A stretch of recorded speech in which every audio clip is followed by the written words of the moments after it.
Yasso, jeune Spartiate, on se retrouve pour une nouvelle vidéo, donc on va se faire un petit silargue, tranquillement. Je sais pas si vous connaissez vite fait la technique de résurrection.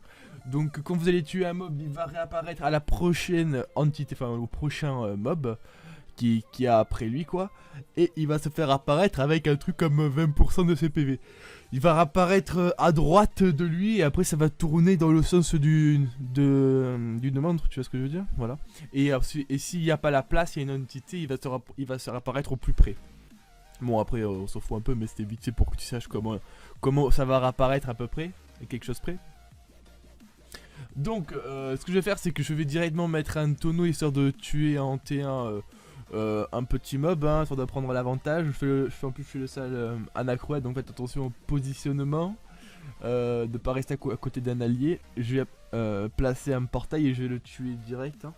Donc quand vous allez tuer aussi une résurrection, il faut avoir en dessous de 90% de ses HP. En dessous, hein, 90% des fois ça ne marche pas, donc je vous le dis. Donc toujours en dessous de 90%. C'est pour ça que je vais taper mes alliés rapidement parce que je sais que je vais les enchaîner. Donc pourquoi je fais ça, pourquoi je fais ça, c'est pas grave. Donc là je vais me faire un peu arracher, j'imagine. Je prends une petite patate. Ah non, ça va, j'ai de la chance, tout le monde a pris pour moi. Donc là je vais passer un portail. Vous devez savoir que quand vous allez taper ce mob, il va taper en diagonale. Du coup ça m'arrange, c'est pour ça que j'ai placé mon panda voilà. Parce que du coup il va baisser ses HP à mon yop et à mon panda en même temps, sans que j'utilise de PA pour faire descendre leur HP. Du coup c'est magnifique, hein, clairement. C'est exactement ce que je voulais faire en fait, c'était baisser les PV de mon panda et de mon yop sans utiliser de PA. C'est ce que je fais à chaque fois. Je vous conseille même pas de mettre votre mode heal sur votre... Bon là j'ai 91% des HP sur mon Elio. Je pensais avoir en dessous. J'étais un peu dégoûté mais bon, pas très grave. Donc là j'ai 94% sur mon yop. Donc là en Lenny je vous mens pas que j'y vais en mode Florox, hein, j'ai toujours pas mes 11 PA sur mon Lenny, je m'en bats toujours les couilles. Tout simplement parce que je suis en train de faire des tentats exo mais malheureusement ça ne passe pas. Vu que je veux un G particulier de Gourson et qu'il n'y en a pas un sur Terre qui est capable de faire un G perf saut, enfin perf soin et en même temps tout le reste et exopéa, il y en a pas, hein. Genre j'ai essayé de voir, hein. À part il y en a un, j'ai vu, hein, à 90 millions de gamma, donc ouais quand même c'est chaud. Donc pour l'instant je fais mes tentes à moi. S'il y en a un en HDD j'achète instant, hein. Mais pour l'instant il n'y en a pas, du coup ça m'énerve un peu d'acheter un exopéa pour un mois pour après avoir le mien quoi. Donc pour l'instant je reste en 10 PA, je m'en bats les couilles. Quoi qu'il arrive, je le gère facilement. Alors, vu que là, je vais... en fait, je ne veux pas le faire apparaître sur le boss parce que je compte pas tuer le boss dès le début. Je ne vais pas terminer le mob avec mon yop, hein, je vais juste bien l'achever. Je vais bien l'arracher, mais je vais pas le terminer juste pour que mon panda le termine. Parce que je ne veux pas qu'il réapparaisse à côté du boss, hein, pas tout de suite en tout cas. En fait, je vais tuer les mobs dans l'ordre qu'il y a dans l'ordre qu'il y a dans la file, comme vous pouvez le voir. Donc c'est le but. Moi, c'est comme ça que je fais. Comme ça, je clear les mobs et j'essaye que, en fait, à chaque fois qu'il y a un tour, j'arrive à en tuer un et j'avance petit à petit jusqu'à la fin. Et comme ça, quand j'arrive au dernier, quand je pète le dernier, et ben ça va au boss. Et du coup, là, je commence. Après vous devez savoir que le boss est invincible, du coup comment je fais pour le délock, c'est tout simple. Il faut que quand vous allez tuer une résurrection qui est réinvoquée par un mob en fait, si il est à plus de 5 cases du boss et à moins de 10 cases du boss, tout simplement, il va comment dire, il va le mettre vulnérable. Au passage, il va lui mettre quelques petits dégâts, hein, parce que littéralement, les boss, enfin les résurrections, quand vous les explosez, mettent des dommages sur 6 cases, je crois, un truc comme ça, ouais. Du coup, c'est assez intéressant, vu que ça va du coup arracher le mob, hein, parce que vu que le boss va avoir toutes les entités, donc les 5 autres mobs, qui va réapparaître autour de lui, quoi. Si vous arrivez à bien le placer au milieu, vous comprendrez qu'il va se prendre facilement un 2K. Du coup, c'est quand même assez intéressant de bien placer le boss par rapport aux résurrections quand vous aurez fini de tuer tous les mobs. Non, je vous explique vite fait les mécaniques, quoi. Donc après, il y a rien de très sorcier, hein. Il y a vite fait le manceau d'Irn que vous devez savoir que vous ne l'attaquez pas en ligne. Ou sinon, ben, vous allez prendre cher. Donc là, j'ai fait exprès de faire descendre mes PV tranquillement. C'est vraiment le mob le plus chiant. Après, tout le reste, ça sert à rien. Honnêtement, c'est des bouffes-tout, hein. littéralement, ils servent à rien.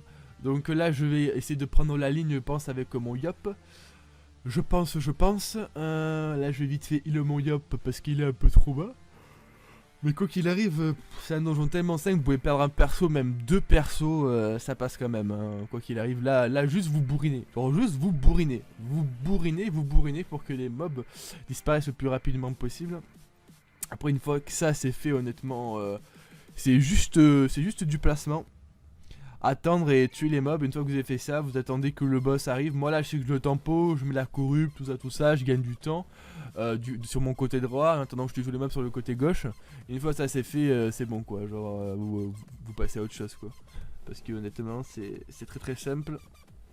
Un donjon sans difficulté, hein. Moi je l'ai déjà solo, voire duo. J'ai même déjà fait avec une team niveau 120 pour vous dire, donc bon honnêtement il n'y a aucune difficulté. J'avais fait à l'époque avec une team de Kra, je m'en rappelle, team de Kra feu, hein, à l'époque où il y avait encore la double explo, je l'avais fait niveau 120. C'était pour voir, c'est à l'époque où je montais mes Kra feu, et il y a très longtemps. Et je lui dis est-ce que ça passe? Et en fait bah, c'est passé. Comme vous pouvez voir là il y a la résurrection qui a pété, donc ça a fait presque 2K de dégâts, donc du coup vous pouvez voir que c'est vachement intéressant. Et que le boss ne s'est pas fait debuff, hein, tout simplement parce que il n'est peut-être pas à plus de 5 cases et à moins de 5 cases, hein. Il faut qu'il y ait une résurrection qui explose à plus de 5 cases et à moins de 5 cases pour que évidemment ça marche. Là ça n'a pas marché.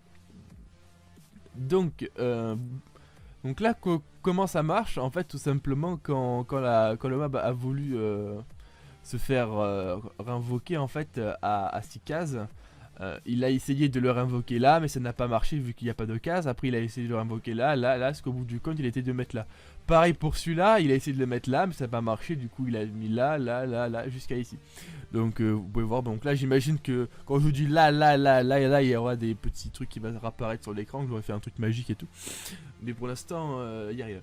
Donc comment vous dire que... Voilà, donc là je mets juste du retrait PM. J'attends que les mobs se placent et après c'est du easy peasy.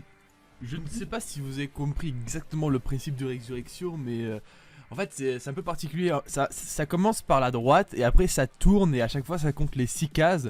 Il faut que en fait il y ait vraiment ces 6 cases entre le mob, mais à chaque fois ça essaye en partant de la droite et ça tourne en fait sur l'axe de rotation du mob. Et ça émet à chaque fois 6 cases et ça essaye d'avoir ces 6 cases et ça tourne de la droite dans le sens des lignes du monstre quand il trouve en fait. Dès qu'il a trouvé un positionnement, il le met. Il faut qu'il y ait quand même ces 6 cases quoi. Donc voilà, c'était pour repréciser, au cas où si vous n'avez pas compris. Donc là c'est en mode accéléré parce que il n'y a plus rien d'intéressant une fois que vous avez compris comment les mobs vont réapparaître, histoire de comprendre si vous allez être dans la merde ou pas. Là je vais juste en fait faire croire au boss qu'il peut prendre le portail, mais vu que j'ai placé mon héliotrope, évidemment, il va le taper ce con. Là j'essaie juste de rapprocher les mobs, enfin le boss dans le trou à droite évidemment, hein, parce que ça paraît le plus logique. Je vais le pousser en mettant une technique américaine évidemment, en utilisant les portails. Là je vais perdre mon yop si je me rappelle bien, tel une merde. Donc voilà, là je vais juste le Florox et ça va être terminé dans pas très longtemps. Là je vais passer, voilà, là je vais mettre mon yop, là je vais le pousser avec une intimidation, tranquillement. Et je vais taper histoire de faire proc les petits résurrections, histoire qu'ils soient debuff, parce qu'évidemment le buff n'est debuff que un turn. Il faut le debuff à chaque turn, hein, donc voilà, c'est assez chiant. Donc voilà, j'espère que vous avez compris comment ça marche ce boss. Sur ce, je vous laisse. Tadio, jeune Spartiate.